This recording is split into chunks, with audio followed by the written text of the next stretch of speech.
1 second. Okay.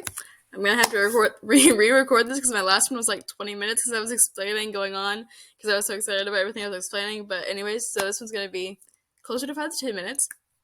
Okay, so we have Screencasting Project by Claire Harrell. It's beautiful. All right, so first we have screencasting. Let's see if we can present this. Wait, let me exit out of all these things. Sorry, technical difficulties. Okay. Slideshow. Beautiful. Screencasting.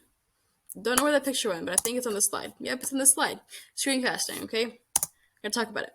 Screencasting is the digital video recording of your computer screen and usually includes audio or video narrations. You can use this for stuff like student projects and assessments. I like the platform that we are on now. Screencastify. It is a free Chrome browser extension, and it allows students to take a free 5 to 10 minute video, which is all they're going to need for like any type of project or explanation of something. And I like that it is an authentic form of instruction. You know, teachers can use this for instruction for kids, for virtual learning, and students can use this to present information to the classmates or to the teacher in a very like physical way where it's them talking, it's them being recorded. So it's very engaging for other students to see that. Future classroom ideas. I would definitely do this in a subject like social studies, history, or science. I think it would be beneficial in older grades as well as younger grades.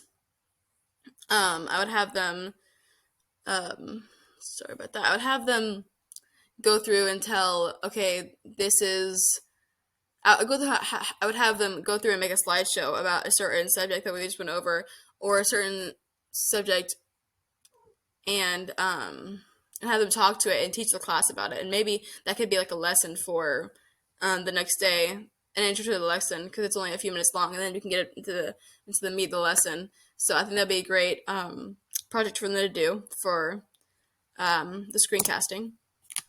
Let's see, it's not wanting to. Okay, Flips Classroom. Flips Classroom is a teaching method, and it's a type of blended learning.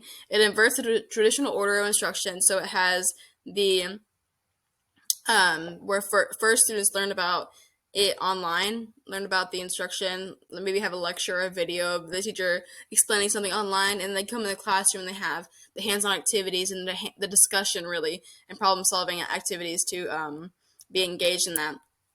And I liked that it's beneficial for foundational knowledge and higher order thinking, and it enhances students' interpersonal skills with the discussion. It improves students' engagement and develops their metacognitive abilities. Has them think about the subject in many different ways. Has them learn about it individually and then in a group setting, which I think is challenges multiple types of thinking.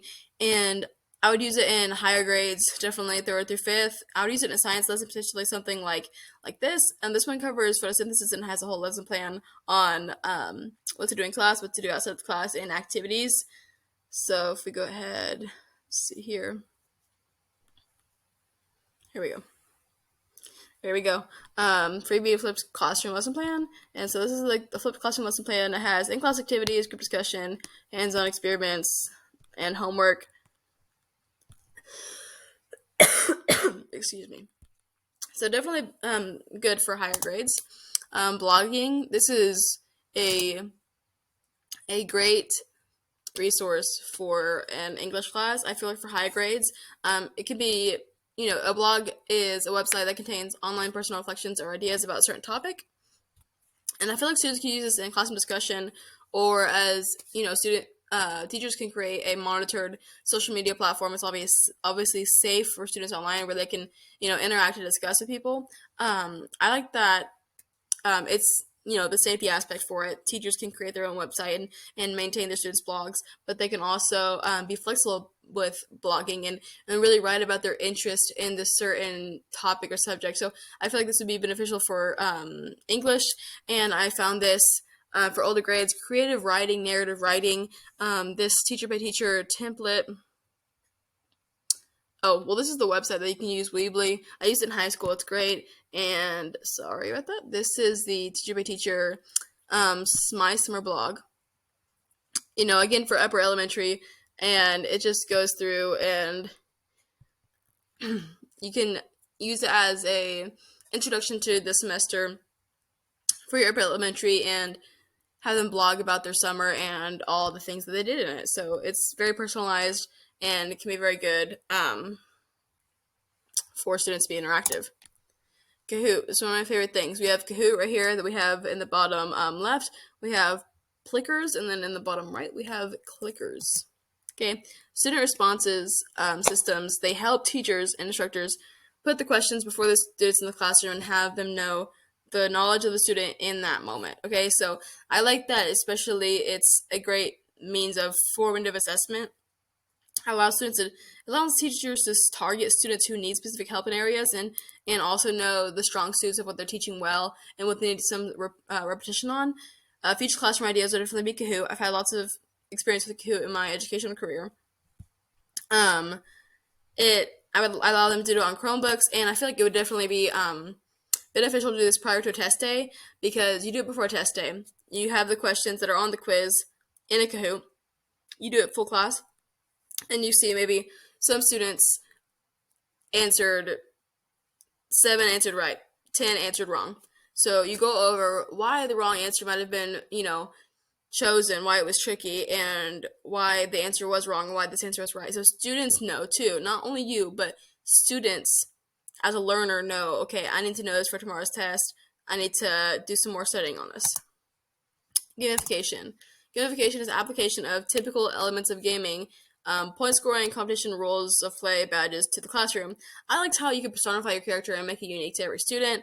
And students are going to work on their individual basis. So, what's challenging and their goal and their individual goals. They love a challenge, and they love the competitiveness of this.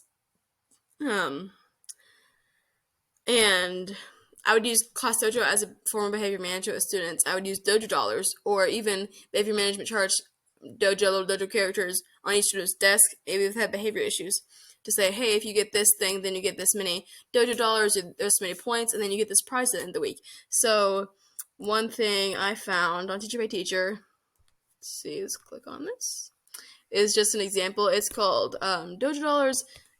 All the money. You can give your class like a set amount of money at the beginning of the year. They earn it, they lose it based on, their engagement, their behavior, their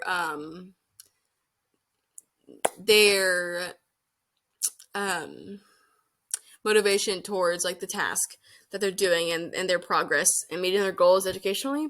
And so they can earn the dollars, and then every like 1 or 2 weeks they can go and spend it at your dojo store and buy these prizes, and that it'd be really beneficial for them.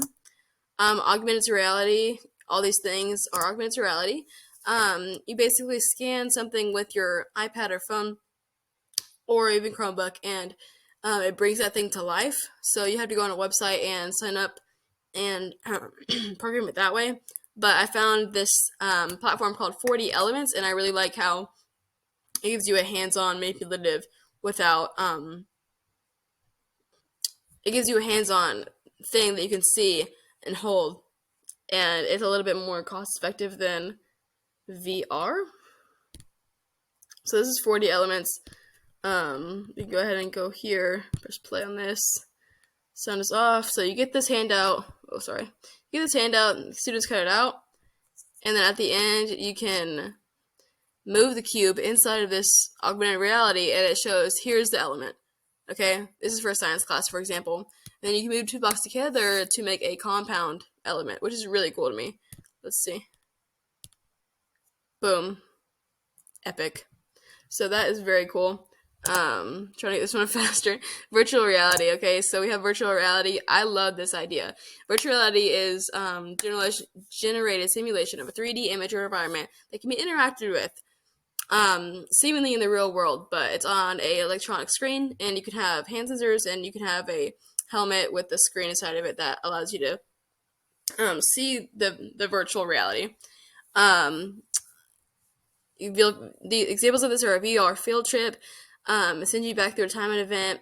I like the idea of putting students physically in the subject they're learning about. So it'd be very, very, very engaging, and especially in history, having them say, "Okay, you guys did so good on this on this subject on this lesson unit that we're gonna take a field trip virtually to just have like a whole class exploring different things." And I found this website called VR Space, and it has it allows students to go to websites and virtually um, see without having a whole VR headset, which is very expensive and not really practical for all classrooms in Knox County. Just having this VR website, and this one is specifically to the Titanic, so you can press start virtual tour, and it'll load your 3D model, and then it'll actually just make a 3D model that you can interact with. The Titanic, you can see different parts of it. You can zoom in, you can zoom out, and um, it's just very cool to see. You can, oh, it's a little too far. You can zoom in at different parts of the ship. You can, okay, this is what we're learning about. This is how, this is what happened, this part of history. It'd be a great interactive, kind of like educational, but still like very engaging, fun thing to do at the end of a lesson, saying, okay, here's a recap, and here's even in-depth, like physical version of this thing. And here are my references for all the sites I used. I'll paste this into the discussion post. And that's it. So thank you very much. Hope you enjoyed. Bye bye.